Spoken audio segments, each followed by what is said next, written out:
एक समय की बात है, एक बौद्ध साधु जिन्हें संसार के बारे में बहुत ज्ञान था, एक छोटे से गांव में रहते थे। वे गांव के लोगों की सहायता करते और उन्हें बुद्धिमत्ता के मार्ग पर चलने का मार्गदर्शन करते थे। एक दिन एक युवक उनके पास आया और उसने पूछा, भिक्षु जी, क्या आप मुझे उन बातों के बारे में बता सकते हैं जो हमें किसी से नहीं कहना चाहिए? साधु ने ध्यान से उसकी बात सुनी और मुस्कुराते हुए कहा, बिल्कुल बेटा, यह एक महत्वपूर्ण सवाल है। चलो मैं तुम्हें एक कहानी सुनाता हूँ। एक गांव में एक बुद्धिमान व्यक्ति रहता था।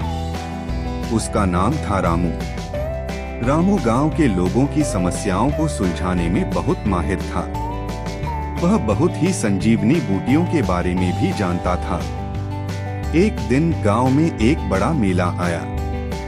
लोग मेले में अपनी खुशियों का आनंद लेने आए थे। वहां एक बड़ी भीड़ थी और लोग एक दूसरे के साथ बातें कर रहे थे। रामू भी मेले में गया। वह भीड़ के बीच में खो गया और लोगों के साथ बातें करने लगा।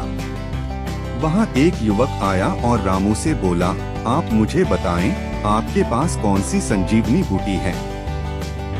मेरा एक दोस्त बहुत बीमार है और मैं उसकी मदद करना चाहता हूँ। रामू ने ध्यान से उसकी बात सुनी और फिर मुस्कुराते हुए कहा, बेटा, यह एक बड़ा रहस्य है और मैं उसे किसी को नहीं बता सकता। युवक ने अपने आप को समझाया, लेकिन भिक्षु जी, मेरे दोस्त की जिंदगी की बात है। रामू ने उसे ध्यान से देखा और कहा, बेटा, हमें कभी कभी कुछ रहस्य को अपने पास ही रखना चाहिए।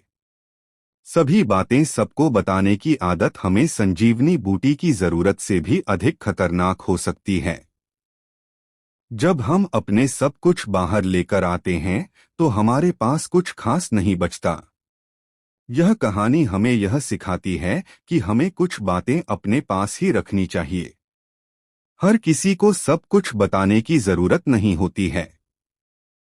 जब हम अपनी निजता की रक्षा करते हैं तो हमें स्वतंत्रता और आत्मविश्वास मिलता है।